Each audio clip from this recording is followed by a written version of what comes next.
चौथे अध्याय का 31 श्लोक है, 31 नंबर है।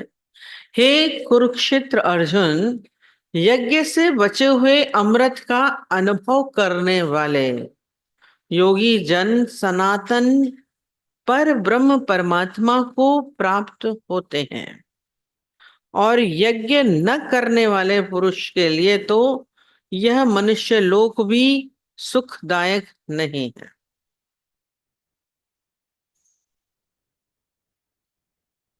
फिर परलोक कैसे सुखदायक होगा?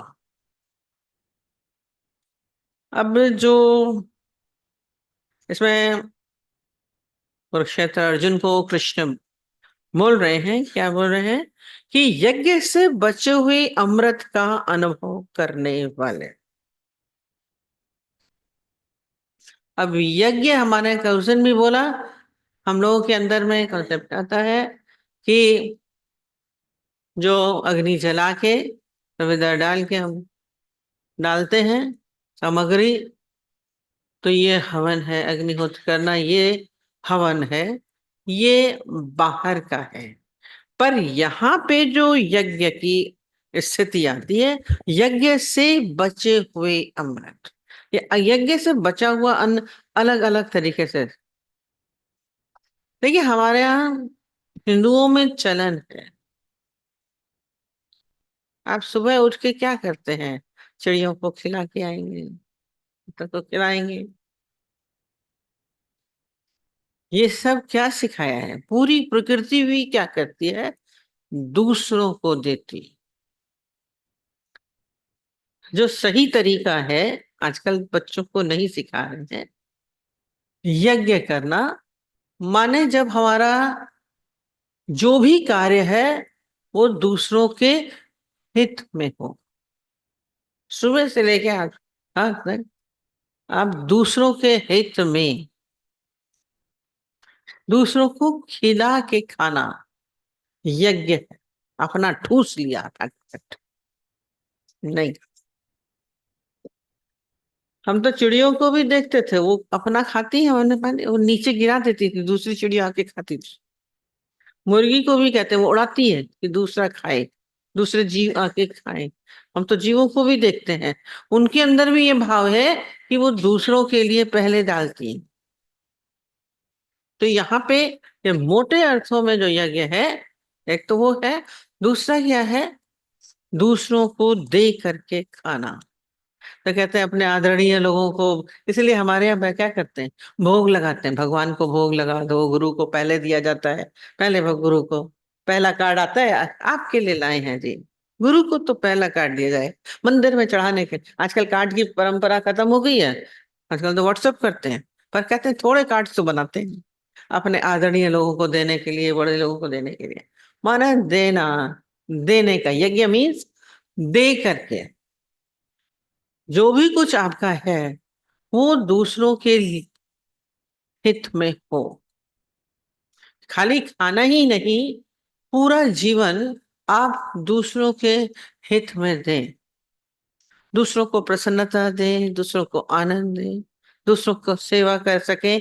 हम दूसरों के हित में जो भी कार्य करते हैं वो यज्ञ है, वो यज्ञ है। ये अब यहाँ पे, अब ये बोला चिड़ियों को दे दिया। हम बताते हैं ना, हमारी दादी जी खाना खाने बैठती थी तो एक छोटी छोटी कौर निकालती थी। एक चिड़िया के लिए है, एक कौवे के लिए है, एक गाय के लिए है। सारे जीवों के अलग अलग नाम रख रख के इतनी सारी कौर बने रहते थे। उसके बाद शुरू करती थी। ये भी हमने देखा है।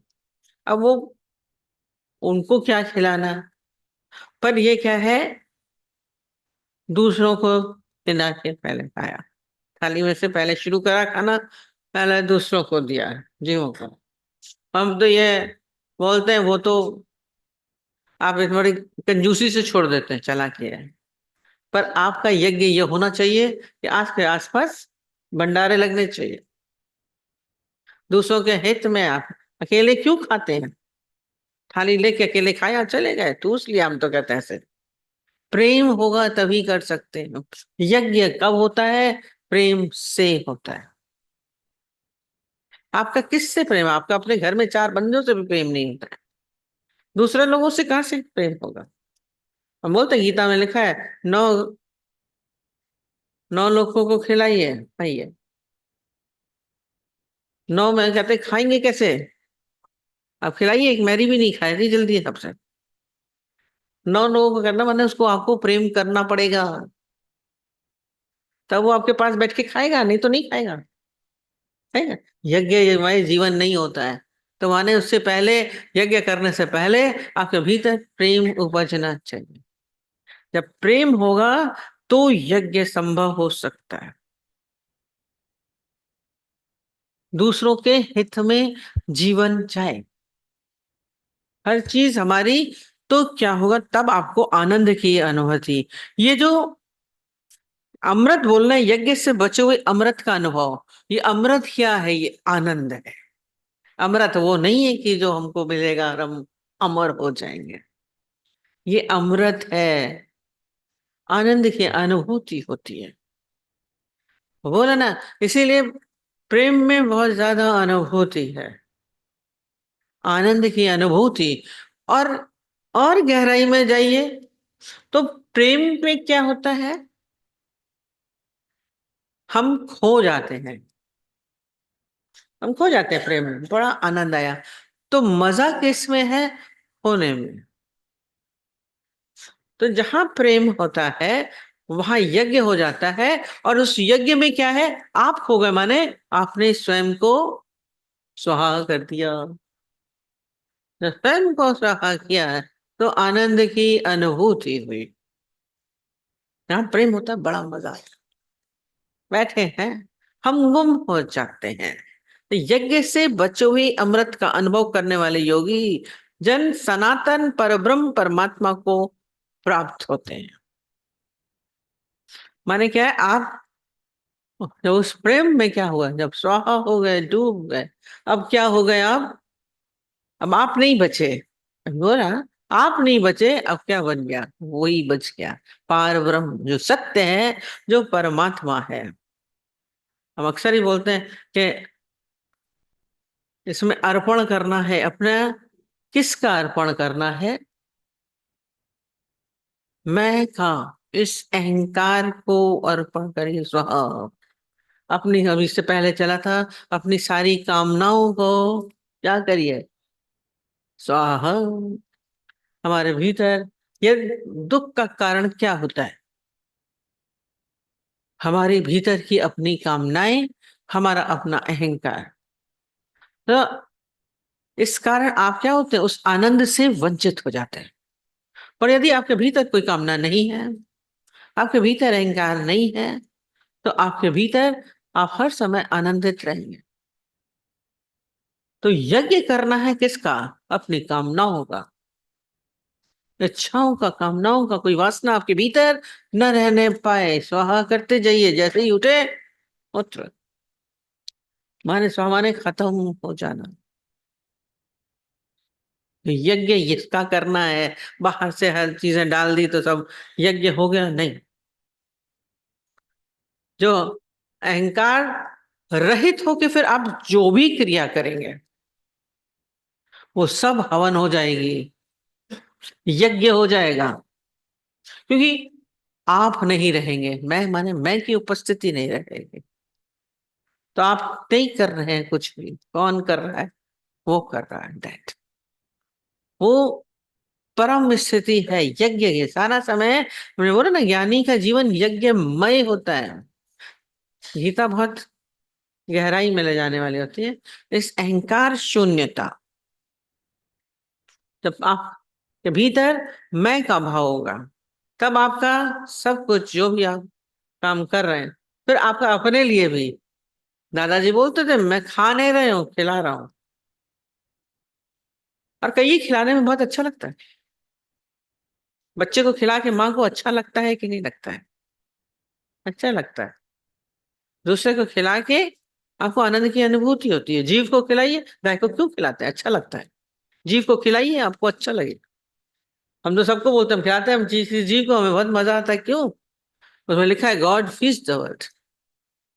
भगवान सबको खिला रहा है। उस वक्त आप भगवान की अनुभूति में हैं तो आपको आनंद की हिलोरें उठती हैं, अच्छा लगता है। हवन हो गया, आप उस समय आप नहीं बचे।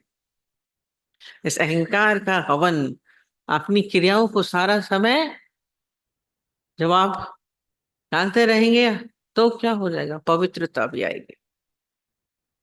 आपका कोई भी कर्म गलत नहीं होगा, क्योंकि आप नहीं कर रहे हैं, परमात्मा। आपका सब चीज, मन बुद्धि चित्त सब किस में हो गया? केंद्रित हो गया। सबका स्वाहा कर दिया तो खाली एक जगह टिक गया। ना वह मन ही रहा, ना वह तन ही रहा। सदगुरु मिलने से झगड़ा खत्म हो गया। तो ये स्थिति आती है। ये यज्ञ बड़ा लंबा हो जाता है। हमारे अंदर कोई भी स्थिति क्या है, जब हम अपने को ब्रह्म सोचेंगे फिर क्या होगा? सर्वत्र उसका ही नजारा। अब दूसरा कुछ बचेगा ही नहीं। हमने कल भी बोला, उसकी सारी विविधता खत्म हो गई। तो अच्छा क्या, बुरा क्या, गलत क्या, सही क्या, गुण क्या, दोष क्या, सब समाप्त। ज्ञानी के लिए कुछ भी नहीं होता, है ही भगवान। खाली करके देखिए, है ही भगवान में तो क्या अच्छा क्या भगवान। तो अब आपका सारा जो केंद्र बिंदु है, खाली आप सारा समय उसी के चक्कर काटते रहो। अपनी मनोवृत्तियों को पहले साधना है। वो मैं हूं, यही परिक्रमा होनी चाहिए। जैसे मंदिर में जाते हैं ना, तो क्या करते हैं?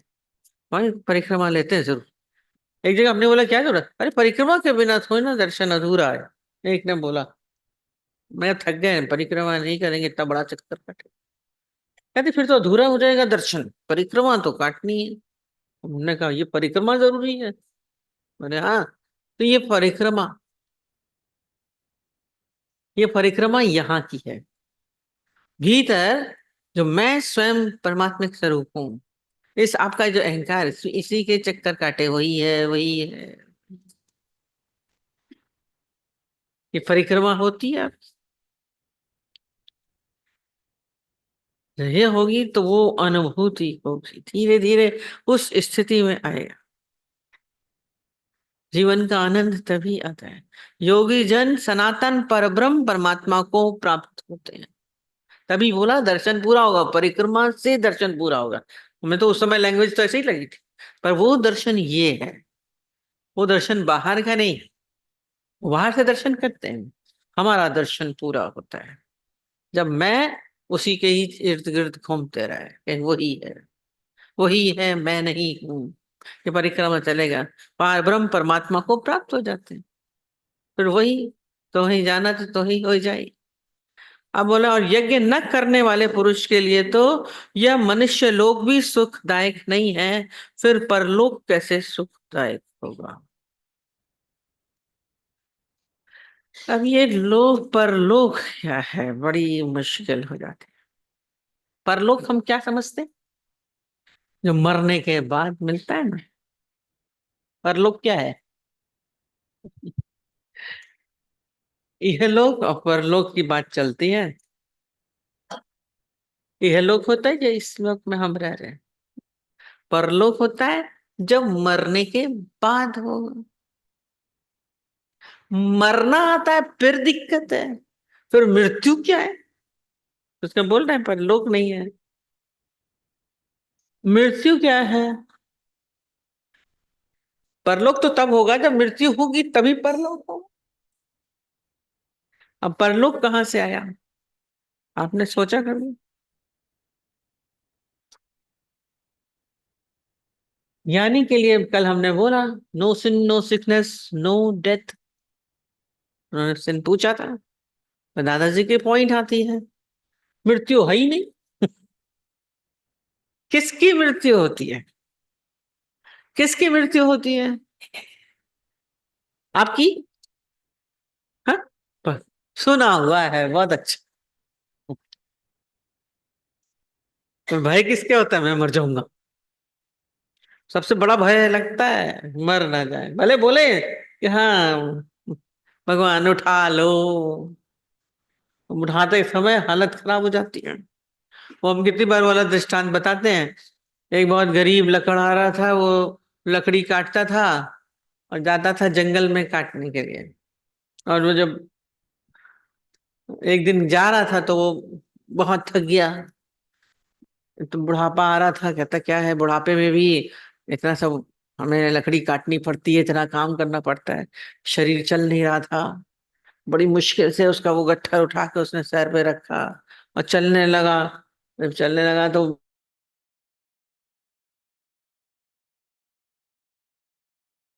इसे क्या जीने से फायदा, और पता चला। और चल रहा था, किसी ने उसके हाथ में कंधे पर टैप किया, बोला क्या है, बोला कौन हो तुम, थपथपा रही कौन हो, बोला आपने बुलाया मुझे, मैंने बुलाया। बोला अभी तो आपने बोला मौत नहीं आती, मौत नहीं आती, मैं आ गई, मौत खड़ी थी।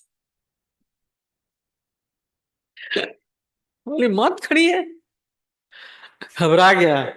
बोला ये तो मैंने तो ऐसे ही बोला, ये तो मौत आ गई, बड़ी मुश्किल।